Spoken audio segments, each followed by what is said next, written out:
Baik, Assalamualaikum warahmatullahi wabarakatuh. Perkenalkan, nama saya Laude Muhammad Erhan Satya dengan NIM 23650085 dari kelas C. Di sini saya akan membahas tugas remedial ujian akhir semester mata kuliah Big Data and Cloud Computing. Adapun yang saya akan bahas yaitu ada 15 soal, tingkat mudah, sedang, dan susah. Untuk materinya, yaitu materi Apache Spark dan Cloud Computing, yaitu memuat IaaS, PaaS, SaaS, AWS, Google Cloud, dan Azure. Lanjut ke soal tingkat mudah, yaitu ada 7. Untuk soal materi pertama itu yaitu Spark. Untuk kasusnya pada sebuah proses analisis data besar, data dibagi ke dalam beberapa partisi sebelum diproses. Pertanyaannya itu, jelaskan bagaimana pembagian partisi mempengaruhi pemerataan beban kerja dan kecepatan eksekusi pada Spark.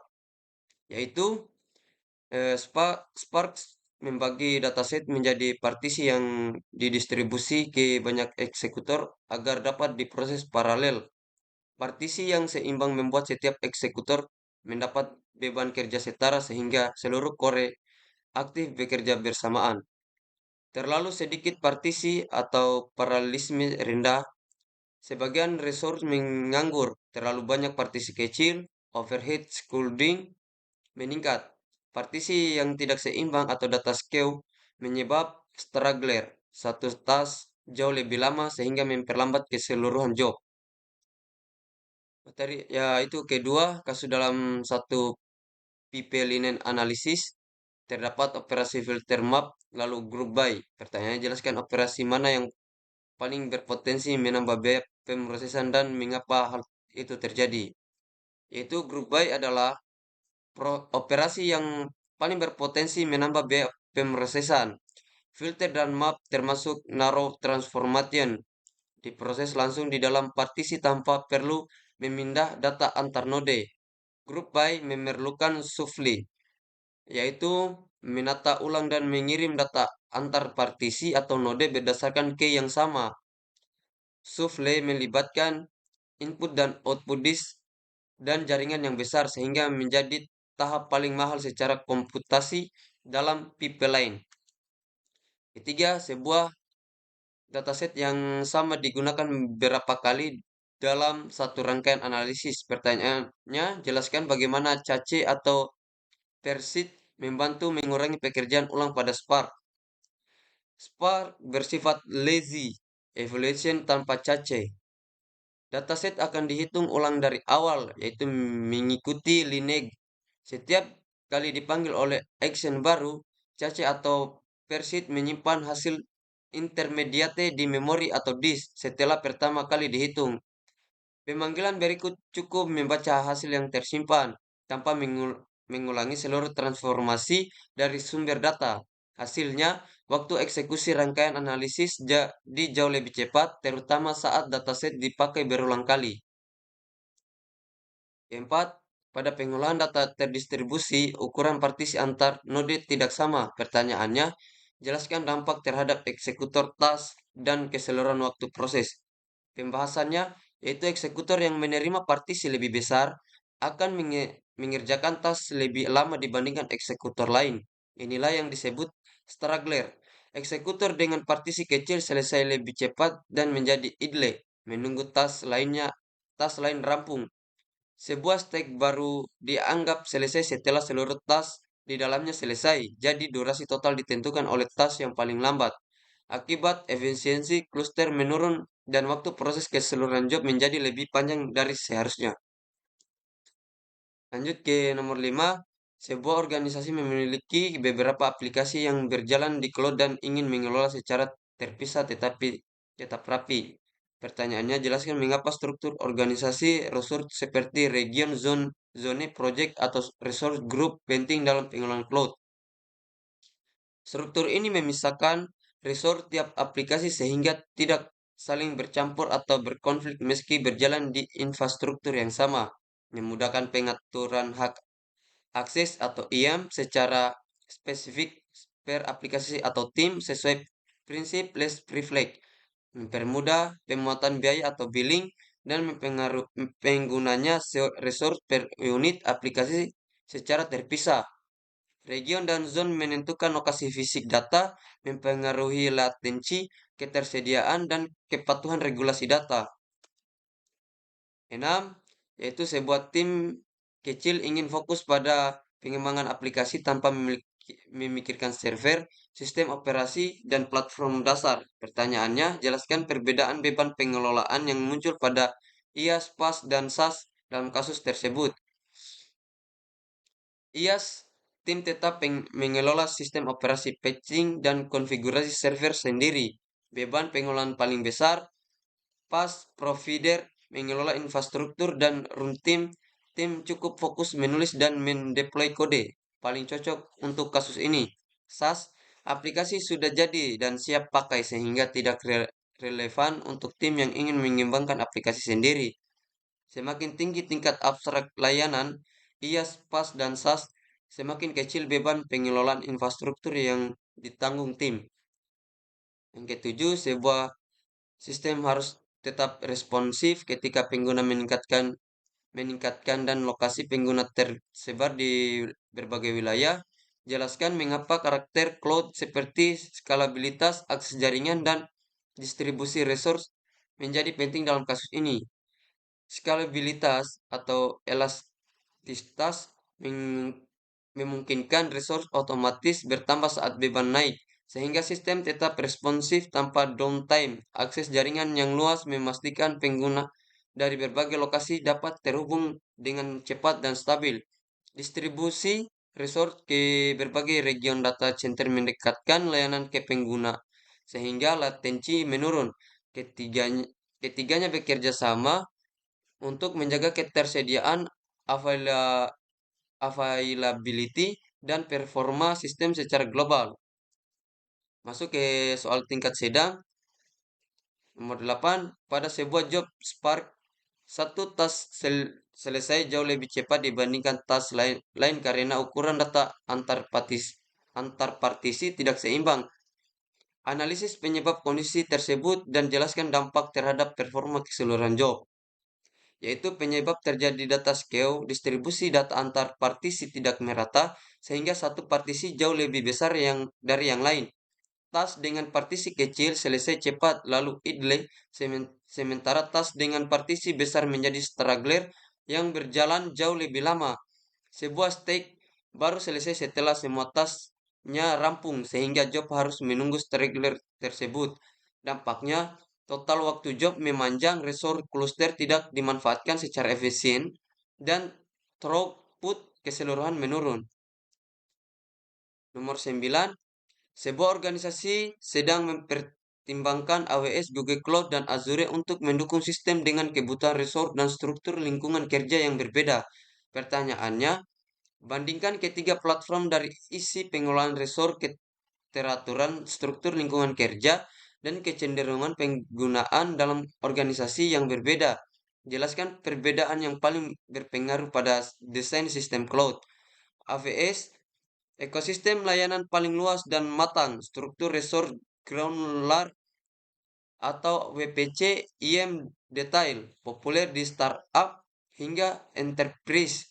Google Cloud unggul pada big data dan analitik, BigQuery, serta machine learning, struktur project relatif sederhana, jaringan global cepat.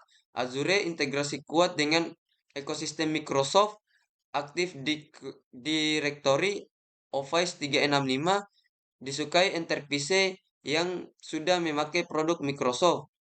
Perbedaan paling berpengaruh pada desain sistem, kecocokan platform dengan ekosistem, tools yang sudah dipakai organisasi, dan jenis beban kerja utamanya. Oke, kita lanjut ke nomor 11, yaitu sebuah universitas ingin memindahkan sistem akademik ke cloud. Sistem digunakan oleh mahasiswa, dosen, dan administrator. Setiap kelompok pengguna membutuhkan akses berbeda dan data akademik harus dikelola dengan baik. Pertanyaan A, bagaimana struktur resource cloud dapat diatur agar sistem lebih mudah dikelola, yaitu pisahkan resource per unit kerja, akademik, dosen, dan admin. Dalam resource group atau project tersendiri dengan IAM dan pemantauan masing-masing agar terorganisir dan mudah diaudit. Pertanyaan B, bagaimana pembagian hak akses dapat diterapkan berdasarkan kebutuhan pengguna? Terapkan role based access control atau RBAC. Mahasiswa hanya akses data miliknya. Dosen akses kelas yang diampu, admin akses penuh sesuai kewenangan. Gunakan grup bukan akun individu. C. Mengapa pengelolaan akses tidak cukup hanya dengan memberikan akses kepada seluruh pengguna? Data akademik bersifat sensitif dan pribadi. Akses terbuka meningkatkan risiko penyalahgunaan, kesalahan, dan pelanggaran privasi. Prinsip least privilege wajib diterapkan. D. Apa risiko yang mungkin terjadi jika pengaturan akses dan resource tidak dilakukan dengan baik? Kebocoran data pribadi mahasiswa, perubahan data tidak sah, misalnya nilai, gangguan operasional sistem, hingga pelanggaran regulasi seperti UU PDP. Nomor 12, sebuah perusahaan sedang mempertimbangkan AWS, Google Cloud, dan Azure untuk menjalankan sistem analitik datanya. Kebutuhan komputasi dapat berubah, penyimpan data besar, dan aplikasi dikembangkan. Faktor apa yang harus dipertimbangkan sebelum memilih platform cloud? Yaitu kebutuhan komputasi dan stroke, biaya, kemudahan integrasi, tingkat dukungan, skill tim, kepatuhan regulasi, dan jaminan layanan atau SLA. Mengapa perusahaan tidak seharusnya memilih platform hanya berdasarkan popularitas? Popularitas tidak menjamin kecocokan teknis dan anggaran. Platform populer belum tentu optimal untuk beban kerja spesifik perusahaan tersebut. Bagaimana kemampuan tim teknis dapat mempengaruhi keputusan pemilihan platform? Tim yang familiar dengan satu platform akan lebih cepat dan minim kesalahan saat implementasi. Kekurangan skill meningkatkan biaya training dan risiko downtime. Untuk D, apa risiko yang mungkin jika muncul jika perusahaan memilih platform yang tidak sesuai? Biaya membengkak, performa tidak optimal, downtime, kesulitan migrasi atau vendor login, dan proyek yang terlambat. Kita masuk ke soal tingkat susah, yaitu ada tiga. Itu langsung nomor 13. Perusahaan e-commerce memproses data transaksi 5 tahun miliar baris dengan Spark untuk laporan produk terlaris, transaksi per wilayah, dan pola pembelian. Masalah grup buy lambat, join data transaksi, dan pelanggan memperlambat eksekusi. Tas tidak seimbang, performa makin tidak stabil seiring data bertambah. A. Identifikasi bagian proses yang kemungkinan menjadi sumber utama bottleneck. Operasi grup buy dan join adalah sumber utama bottleneck karena keduanya souffle heavy atau memerlukan pertukaran data besar antar partisi node melalui jaringan dan disk. B. Analisis hubungan antara partisi, souffle, group by, dan join terhadap masalah performa. Partisi menentukan unit kerja paralel, group by dan join memicu souffle untuk mengumpulkan record dengan key yang sama pada node yang sama. Jika key tidak merata atau skewed, souffle menjadi tidak seimbang. C. Evaluasi kemungkinan penyebab beberapa tas berjalan jauh lebih lama. Kemungkinan penyebab data scale ke tertentu sangat dominan, ukuran partisi tidak merata, kapasitas node tidak seragam, atau souffle besar terkonsentrasi pada tas tersebut. D. Berikan solusi untuk meningkatkan efisiensi pemrosesan dan alasan pemilihannya, yaitu repartition atau stalking pada key yang skewed, broadcast join untuk tabel kecil atau hindari souffle, tuning jumlah partisi atau dan caca data yang sering dipakai, dan digunakan format kolom atau parquet. 14, yaitu universitas memindahkan sistem akademik, penyimpanan dokumen, dashboard, analitik, dan pengelolaan data mahasiswa ke cloud. Jumlah pengguna dan kebutuhan penyimpanan terus bertambah dan terus terlindung. Dan harus terlindung, akses harus sesuai kewenangan unit kerja sementara tim IT terbatas. A. Rancangan struktur umum lingkungan cloud untuk memisahkan dan mengelola berbagai sistem serta unit kerja. Pisahkan tiap sistem akademik dokumen analitik ke resource group project sendiri dengan IM dan jaringan solasi terhubung lewat sistem identitas terpusat atau SSO.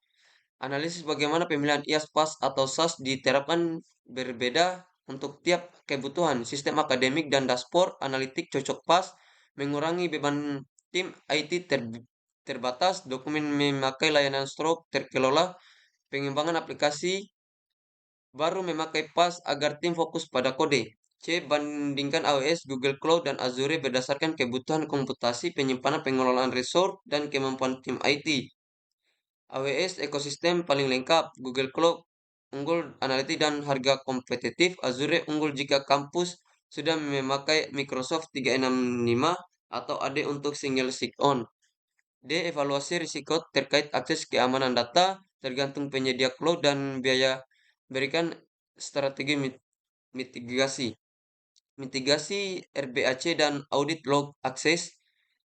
Untuk akses enkripsi data sesuai Undang-Undang PDP, desain modular atau API standar untuk hindari vendor login serta monitoring dan budget alert untuk kendalikan biaya. Soal terakhir yaitu perusahaan media digital memiliki data unggahan, komentar, klik, metadata konten, dan log akses yang bertambah setiap hari. Data diproses dengan Spark dan dijalankan di platform cloud agar hasil analitik dapat dipakai untuk rekomendasi konten, monitoring aktivitas pengguna. Rancangan dan jelaskan alur data dari sumber awal sampai menghasilkan output analitik, termasuk penyimpanan dan pemrosesan di cloud. Data menta disimpan di objek store, data lake di cloud, diproses Spark, cleaning, transformasi, agregasi, hasil disimpan di data warehouse, dikonsumsi sistem rekomendasi dan dashboard. B. Analisis bagaimana mengelola data terdistribusi termasuk partisi transformasi dan operasi berpotensi beban tinggi. Data dipartisi ke banyak eksekutor untuk diperoleh paralel, join data user dan konten, dan agregasi, hitung klik, komentar, memicu souffle berisiko tinggi saat volume dan variasi key besar pada data key. Evaluasi bagaimana platform cloud mendukung kebutuhan komputasi, penyimpanan, skalabilitas, dan ketersediaan sistem, komputasi elastis, auto scaling, cluster Spark sesuai beban, storage yang skalabel untuk data yang terus bertambah dan layanan terkelola menjaga ketersediaan saat trafik pengguna naik. Berikan rekomendasi keputusan teknis agar sistem efisien, stabil, aman, dan mudah dikembang jangka panjang, yaitu auto scaling untuk efisiensi biaya partitioning dan caching untuk data yang sering diakses, manage, stroke, dan backup untuk keamanan serta arsitektur modular dengan monitoring berkelanjutan. Baik, itu saja yang saya bisa jelaskan untuk materi UAS, untuk remedial UAS Big Data. Sekian dan terima kasih. Billahi taufik walhidayah. Wassalamualaikum warahmatullahi wabarakatuh.